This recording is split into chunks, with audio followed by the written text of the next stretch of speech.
Hello everyone, आज हम कर रहे हैं class 10th math third chapter pair of linear equation in one two variable का एक्सरसाइज 3.1। तीन क्वेश्चंस हो चुके हैं ऑलरेडी। इसमें फोर्थ क्वेश्चन बोल रहा है which of the following pairs of linear equation are consistent inconsistent, if consistent obtain the solution graphically. अगर कंसिस्टेंट है तो हमें उसका सॉल्यूशन ग्राफिकली बताना है। हमारे पास इक्वेशन है x plus Y is equal to 5 and 2x plus 2y is equal to 5। हम यहाँ से a1 अपॉन a2 लिख लेते हैं। a1 आप लोगों को पता है, ये x का कोएफिशिएंट कुछ नहीं है तो 1 और a2 का 2। ओके, उसके बाद b1 अपॉन b2 क्या हो जाएगा, यहाँ पे इसका कोएफिशिएंट कुछ नहीं है तो 1 और इसका कोएफिशिएंट 2 है तो ये भी हो जाएगा 1 upon 2 and c1 upon c2 is equal to 5 upon 10। 5 1 जा 5, 5 2 जा 10, ये भी हो गया 1 अपॉन 2। अब क्योंकि a1 अपॉन a2 बराबर है b1 अपॉन b2 के एंड c1 अपॉन c2 के, तीनों के वैल्यू सेम है, सो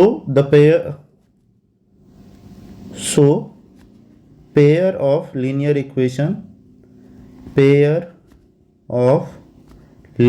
इक्वेशन आर कंसिस्टेंट, क्योंकि बराबर है इसीलिए कंसिस्टेंट हो जाएगा, राइट। अब अगर ये कंसिस्टेंट है तो हमें इसका वैल्यू निकालना है और फिर हमें इसको ग्राफिकली रिप्रेजेंट करना है। यहाँ पे मान लेता हूँ कि हमारे पास दो इक्वेशन दिए हुए हैं। एक इक्वेशन है हमारे पास x plus Y is equal to 5 and दूसरा इक्वेशन है हमारे पास 2x plus 2y is equal to 10। Okay, ये मान लो हमारा इक्वेशन 1 है और ये हमारा इक्वेशन 2 है। तो फ्रॉम इक्वेशन 1 एक किसी, जैसा कि हम लोगों ने पहले क्वेश्चन में वैल्यू निकाले थे, ऐसे ही किसी एक का वैल्यू निकाल लेंगे। तो इक्वेशन 1 से x is equal to X plus Y is equal to 5 है, x is equal to Y को अगर हम इस साइड शिफ्ट करें तो ये आ जाएगा क्या, 5 माइनस वाई हो जाएगा। अब इसमें हम वैल्यू रख के देखेंगे, जैसा हम लोग टेबल बनाते थे ऐसा टेबल हम लोग बनाएंगे। दो या तीन वैल्यू का 3 बनाते हैं तो ज़्यादा परफेक्ट रहता है। तो अभी फ़िलहाल मैं एक आपको 3 बना के दिखा देता हूँ। यहाँ पे हमारे पास ये x और ये y है। x इज इक्वल टू मान लेते हैं हम लोग, लेट्स से कि 4 मान लेते हैं, राइट, या y इज इक्वल टू मैं 1 मान लेता हूँ। y इज इक्वल टू 1 मानूंगा तो क्या हो जाएगा, x is equal to 5 minus 1 तो x इज इक्वल टू 4, तो यहाँ पे 4 लिख देता हूँ। दूसरी बार में y इज इक्वल टू 2 तो x is equal to 5 minus 2 is equal to 3, ये 3 हो गया। एंड तीसरी बार में 3 मान लेता हूँ तो x is equal to 5 minus 3 is equal to 2, ये 2 हो जाएगा। ओके, ये रहे वैल्यूज। अब हमारे पास दूसरा इक्वेशन है, दूसरे इक्वेशन के लिए वैल्यूज हम लोग निकाल लेते हैं। हमारे पास दूसरा इक्वेशन क्या था, 2x plus 2y is equal to 10। इसका वैल्यू यहाँ पे निकाल लेते हैं। From equation 2 we have, equation ये 1 था, फ्रॉम इक्वेशन 2 वी हैव क्या क्या दिया हुआ है भैया हमें, तो क्वेश्चन है 2x plus 2y is equal to 10, ये हमारे पास इक्वेशन दिया हुआ है। तो मैं ऐसा लिख सकता हूँ 2x इज इक्वल टू 10 और ये जो 2y है इसका साइड जब चेंज करेंगे तो माइनस 2y हो जाएगा इधर। Now x is equal to 10 minus 2y divided by 2। Okay, अब इससे हम लोग इसका वैल्यू निकालने की कोशिश करते हैं। यहाँ पे इसके लिए एक चार्ट में बना देता हूँ। x एंड y, अब कोई भी वैल्यू हमें चूज करना पड़ेगा। तो सिमिलरली इसमें भी मैं वही करता हूँ कि x इज इक्वल, यहाँ पे जैसा इसमें माना है 1 2 3 सेम वैल्यू इसमें भी मान लेते हैं और देखते हैं कि क्या वैल्यू आता है। तो x इज इक्वल, यहाँ पे y इज इक्वल टू मैंने 1 मान लिया तो x इज इक्वल टू क्या हो जाएगा, 10 माइनस 2 इंटू 1 डिवाइडेड बाई 2, तो 10 माइनस 2 डिवाइडेड बाई 2 तो 8 अपॉन 2 इज इक्वल टू 4, 2 4 जा 8 होता है तो ये कितना हो गया, 4 हो गया। उसके बाद मैं मान लेता हूँ x is equal to 10 minus 2 into 2, इस बार मैंने 2 मान लिया है y की वैल्यू, और अपॉन 2 तो ये कितना हो जाएगा, 10 माइनस 4 अपॉन 2 तो 6 अपॉन 2 इज इक्वल टू 3, इसका वैल्यू यहाँ पे 3 हो जाएगा। दूसरा हमें दिया हुआ इसका मैं नेक्स्ट वैल्यू 3 मान लेता हूँ, तो आप देख रहे हैं ये भी 2 ही आएगा। तो x इज इक्वल टू क्या कर लेंगे 10 माइनस 2 इंटू 3 अपॉन 2, तो 10 माइनस 6 अपॉन 2, ये 10 माइनस 6 कितना हुआ 4 अपॉन 2, 2 जा 4, ये हो गया हमारा 2। अब क्योंकि इस पोर्शन की हमें ज़रूरत नहीं रहती है, सॉल्यूशन का पार्ट नहीं होता है ये हमारा, तो इसीलिए हम इसको रखेंगे नहीं, इसको हम इरेज कर देंगे। अब हमारे पास दोनों इक्वेशन की वैल्यूज़ है और इसको हम ग्राफिकली रिप्रेजेंट करने की कोशिश करेंगे, क्योंकि वैल्यूज सेम है और लाइन हमें बताया था कि कंसिस्टेंट है, इसीलिए इसका जो वैल्यू हम जो रिप्रेजेंटेशन करेंगे ग्राफ पे वो भी कंसिस्टेंट ही होगा। यहाँ पे ये 0 है हमारा, ये 1, ये 2, ये 3, ये हमारा एक्स एक्सिस है, ठीक है।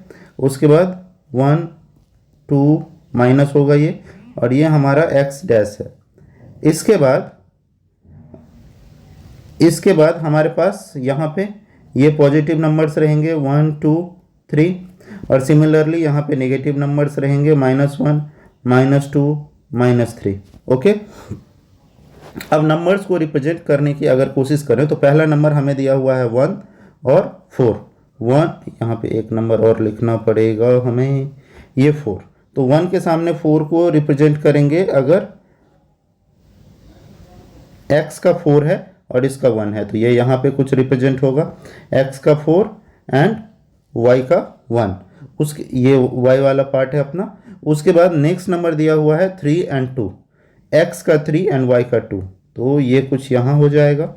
उसके बाद नेक्स्ट नंबर दिया हुआ है 2 एंड 3, x का 2 एंड y का 3, तो ये कुछ ऐसा हो जाएगा। ओके, ये थोड़ा टेढ़ा बन रहा है बट आप लोग देख लेना इसको, अगर हम स्केल से बनाएंगे तो ये सीधा ही बनेगा हमारा। ओके, अब हम पॉइंट को दिखा देंगे कि ये हमारा पॉइंट रिप्रेजेंट कर रहा है किसको, 2 एंड 3 को, ये रिप्रेजेंट कर रहा है 3 एंड 2 को, और ये रिप्रेजेंट कर रहा है 4 एंड 1 को। तो ये हो गया कंसिस्टेंट लाइन था, इसीलिए ये रिप्रेजेंटेशन जो है वो कोइंसिडेंट है, राइट, कि एक के ऊपर दूसरा वैल्यू जो है वो आ रहा है। होप कि आप लोगों को ये समझ में आया होगा। यहीं पे दोनों इक्वेशन भी लिख दीजिए, 2x + 2y = 10, क्योंकि वैल्यू एक ही है तो एक ही लाइन पर रिप्रेजेंट करना पड़ेगा हमें, तो x + y = 5। होप कि समझ में आया हो आप लोगों को। दूसरा क्वेश्चन हमें दिया हुआ है x - y, यहाँ पे हमारे पास दूसरा क्वेश्चन है x - y = 8 and 3x - 3y = 16। यहाँ पे हम लोग चेक करने की कोशिश करते हैं कि ये सबसे पहले कंसिस्टेंट है कि नहीं है।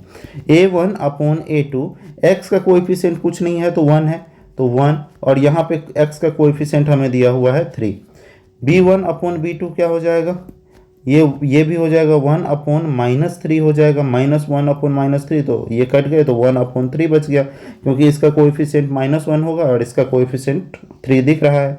और c1 अपॉन c2 जो है वो हो जाएगा अपना क्या, 8 अपॉन 16, तो 8 1 जा 8, 8 2 जा 16, ये हो गया 1 अपॉन 2। बट अगर आप देखोगे गौर से तो a1 upon a2 and b1 upon b2 की वैल्यू सेम है, बट c1 अपॉन c2 की वैल्यू जो है वो क्या है, डिफरेंट है, इसीलिए ये क्या हो जाएगा, इनकंसिस्टेंट हो जाएगा। वही हम लिख देंगे यहाँ पे कि a1 upon a2 = b1 upon b2, क्योंकि दोनों की वैल्यू सेम थी, but not = c1 upon c2। So the pair of linear equation, यहाँ पे हम लोग लिख देंगे pair of linear equation are inconsistent. ये हो गया हमारा। अब क्योंकि ये इनकंसिस्टेंट है इसीलिए इसको ग्राफिकली रिप्रेजेंट हमें नहीं करना है। नेक्स्ट क्वेश्चन हमें दिया हुआ है 2x + y माइनस, ये क्वेश्चन दिया हुआ 2x + y - 6 = 0, 4x - 2y - 4 = 0। हम लोग चेक कर लेते हैं यहाँ पे a1 अपॉन a2 क्या हो जाएगा, x का कोएफिशिएंट 2 है एंड इधर x का कोएफिशिएंट 4 है, 2 अपॉन 4 मतलब 1 अपॉन 2, क्योंकि 2 1 जा 2 एंड 2 2 जा 4। उसके बाद b1 अपॉन b2 अगर हम चेक करने के लिए जाएंगे तो ये है 1 अपॉन b1 अपॉन b2 अगर हम चेक करने के लिए जाएंगे तो ये हो जाएगा 1 अपॉन -2 एंड क्योंकि यहाँ पे इसका कोएफिशिएंट 1 है और इसका -2 है, एंड C1 अपॉन C2 हो जाएगा -6 और अपॉन -4। सबसे पहले तो माइनस माइनस को हटा देते हैं, 2 3 जा 6 एंड 2 2 जा 4, 3/2 हो गया। अब यहाँ पे अगर देखेंगे तो सबसे पहले हमारा A1 और A2 की वैल्यू ही जो है वो मैच नहीं कर रही है। तो यहाँ पे A1 upon A2 is not is equals to B1 upon B2। ये पेयर ऑफ लीनियर इक्वेशन जो है वो हमारे ये दोनों जो है इक्वल नहीं हो रहे हैं, इसीलिए ये कंसिस्टेंट हो जाएगा। यहाँ पे pair of linear equation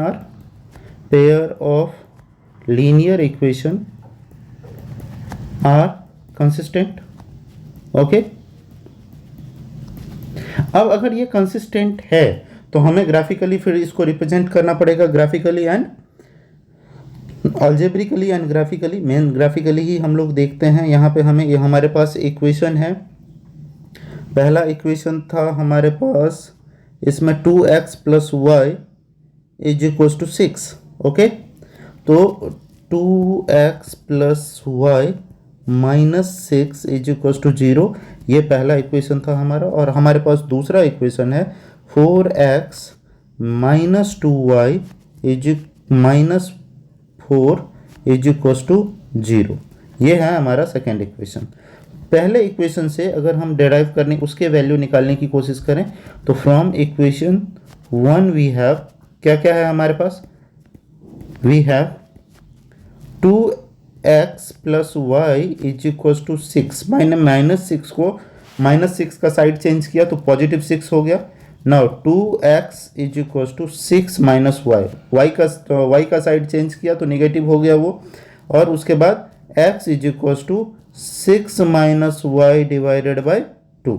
okay, अब इससे हम लोग टेबल बनाने की कोशिश करते हैं। यहाँ पे ये हमारे पास ये x ये y, तीन वैल्यू इसका डेराइव करेंगे हम लोग। देखते हैं कि कौन कौन से वैल्यू हम लोग रख के चेक कर सकते हैं, क्योंकि यहाँ पे 6 माइनस वाई अपॉन 2 है, इसीलिए अकॉर्डिंगली मैं सबसे पहले मान लेता हूँ x की वैल्यू, y की वैल्यू कितनी 6। ओके, y की वैल्यू अगर 6 मान लेंगे तो x is equal to 6 minus 6 divided by 2, तो x is equal to 0 divided by 2, and 0 multiplied and divided by anything is equal to 0, ये हो गया। दूसरी बार में मैं x की वैल्यू 1 मान लेता हूँ, तो x की वैल्यू अगर मैं 1 मानूंगा तो 1 is equal to 6 minus Y upon 2, तो 1 इंटू 2, ये 2 को मैंने इस साइड शिफ्ट किया तो 1 into 2 is equal to 6 minus Y. Okay, अब क्या हो जाएगा, 2 2 1 जा 2 माइनस 6 को मैंने साइड चेंज किया तो ये नेगेटिव हो गया, is equal to minus Y, तो -4 is equal to minus Y, minus minus cut गया मतलब y इज इक्वल टू 4। अब यहाँ पे हम लोग क्या करते हैं कि y की वैल्यू 2 रख लेते हैं। y की वैल्यू अगर मैं 2 रखूँ तो क्या हो जाएगा, x is equal to 6 minus 2 divided by 2, तो 4 अपॉन 2, तो 2 2 जा 4 2, ये हो जाएगा 2। अब क्योंकि ये हमारे सॉल्यूशन का पार्ट नहीं है, इसको हम यहाँ से इरेज कर देते हैं और दूसरे इक्वेशन की वैल्यू चेक करते हैं। दूसरा इक्वेशन था क्या हमारे पास, दूसरा इक्वेशन था 4x, यहाँ पे सीधा लिख लो, फ्रॉम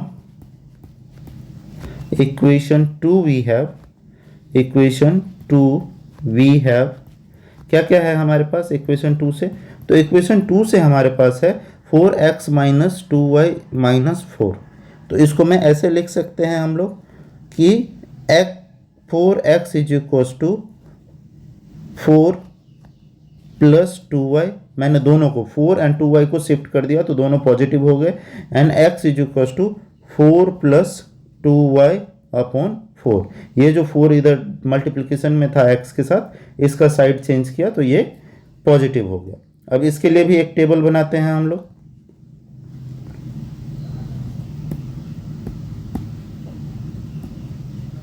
x एंड y, कुछ भी वैल्यू मान लेते हैं कि लेट्स से कि y इज इक्वल टू 0 मान लेता हूँ मैं, तो x plus 4 plus 2 into 0 divided by 4, तो ये क्या हो जाएगा 4, 2 इंटू 0 0, तो सीधा 4/4, तो ये कितना हो जाएगा x is equal to 1।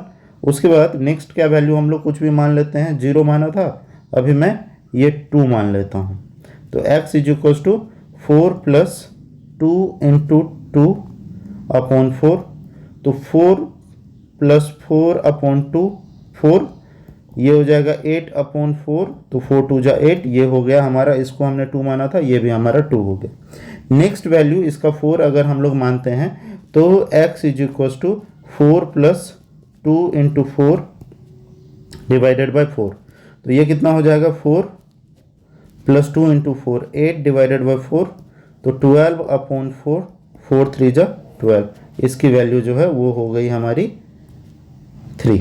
Okay, अब ये हमारे एज यूजुअल, क्योंकि हमारे सॉल्यूशन का पार्ट ये नहीं है, ये सिर्फ एक्सप्लेनेशन का प्रोसेस होता है, तो इसीलिए ना हम इसको अपने आंसर शीट पे रखेंगे, ये हमेशा रफ स्पेस पे करेंगे। अब हम लोग इसकी ग्राफ बनाने की कोशिश करेंगे। यहाँ पे अगर ग्राफ ड्रॉ करोगे, यहाँ पे अगर हम लोग ग्राफ ड्रॉ करें इसके लिए, तो ये क्या हो जाएगा, चलो कोशिश करते हैं ग्राफ ड्रॉ करने की। यहाँ पे हमारे पास 1, ये हमारा 2, ये 3 4 5, अगेन ये 1 2 3 4, ये हो जाएगा -1 -2 -3, ये भी हो जाएगा -1 -2 -3। ओके, ये हमारा ओरिजिन पॉइंट है। अब इसको अगर हम रिप्रेजेंट करने की कोशिश करें तो हमारे पास पॉइंट्स क्या क्या हैं, तो पहले वाले केस में ये थोड़ा सा इधर आएगा, ये मान लीजिए 5th पॉइंट है एंड ये 6th पॉइंट है, और ये भी थोड़ा आगे हमें करना पड़ेगा, इसको हम लोग 6 मान लेते हैं। ये 6 पॉइंट हमारे पास हैं। अभी सबसे पहला पॉइंट हमारे पास क्या है, y हमारा x हमारा 0 है और y 6 है, तो ये कहाँ पे रिप्रेजेंट होगा, ये कुछ इस स्पेस पे रिप्रेजेंट होगा, यहाँ पे, राइट, 0 के सामने 6, x के रेफरेंस में y की वैल्यू लेते हैं हम लोग। दूसरा हमारा x 1 है और y 4 है, x 1 है y 4 है, तो ये रिप्रेजेंट हो जाएगा कहाँ पे, ये रिप्रेजेंट हो जाएगा कुछ इस प्लेस पे। ओके, तीसरा केस हमारा है 2 and 2, x and y दोनों जो है वो यहाँ पे। अब यहाँ से अगर हम एक लाइन बनाने की कोशिश करें तो वो कुछ ऐसी बनेगी, ठीक है, ये इसके कोऑर्डिनेट्स के लाइन जो है वो कुछ ऐसे होंगे। उसके बाद हमारे पास नेक्स्ट इक्वेशन के जो वैल्यूज हैं, यहाँ पे हमें दिया हुआ है 1 1 एंड 0, वो कुछ यहीं पर रिप्रेजेंट हो जाएगा, राइट, क्योंकि 1 एंड 0 है। नेक्स्ट है 2 and 2, तो 2 and 2 जो है वो यहाँ पे रिप्रेजेंट हो जाएगा, x का 2 एंड y का 2, ठीक, ये यहाँ पे। उसके बाद 3 and 4 है, x का 3 एंड y का 4, वो कुछ यहाँ पे होगा। अब इसके लिए एक लाइन अगर हम लोग ड्रॉ करें, लाइन यहाँ पे टेढ़ा हो रहा है बट आप लोग देख लेना। यहाँ पे अगर हम इसके ये किसके पॉइंट्स थे, तो ये था 0 and 6, ये था हमारा 1 and 4, ये था हमारा 2 and 2। ओके, 2 and 2 दोनों के लिए सेम ही लिख दे रहे हैं। ये हमारा था 1 and 0, ओके, और ये पॉइंट जो है हमारा 3 and 4। तो ये है, ये इंटरसेक्ट कर रहा है एक दूसरे को। इक्वेशन जो भी था उस इक्वेशन का हम नाम लिख देंगे। ये जो है हमारा था 4x minus 2y is equal to 4 वाला लाइन इक्वेशन के लिए, और ये जो है ये था हमारा 2x plus Y is equal to 6 वाले लाइन के लिए। आई होप कि आप लोगों को समझ में ये आया हो। लाइन ग्राफ के लाइन थोड़े टेढ़े बन रहे, बट अगर आप स्केल से यूज करोगे तो आपका सीधा बन जाएगा। उसके बाद यहाँ पे हमारे पास 4th क्वेश्चन हमें दिया हुआ है 2x minus 2y is equal to -2 4x minus 4y minus 5। यहाँ पे अगर हम चेक करना चाहें कि सबसे पहले कि ये कंसिस्टेंट है कि नहीं है, तो a1 अपॉन a2 कितना हो जाएगा 2/4, ठीक है, इज इक्वल टू 1/2, क्योंकि 2 1 जा 2 एंड 2 2 जा 4। उसके बाद b1/b2 कितना हो जाएगा, -2/-4, माइनस माइनस कट गया, 2 1 जा 2, 2 2 जा 4, ये भी 1/2 हो जाएगा। एंड c1/c2 जो है वो हो जाएगा -2/-5, माइनस माइनस तो कटा लेकिन ये 2/5 ही रहेगा। अब क्योंकि हमारा a1 ये सेम सेकेंड क्वेश्चन जैसा हो गया, a1/a2 बराबर है b1/b2 के, but not is equal to c1/c2। तो जो हमारा गिवन इक्वेशन है यहाँ पे हम लोग लिख देंगे, सो द पेयर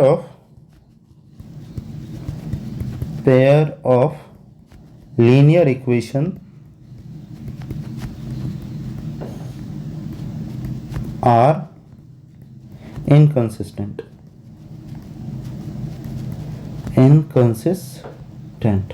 ये हम लिख देंगे। ये हमारा हो गया सॉल्यूशन। ये था क्वेश्चन नंबर 4। आई होप कि आप लोगों को समझ में आया होगा। बाकी के क्वेश्चन नेक्स्ट वीडियोज में। Thank you so much for watching the video.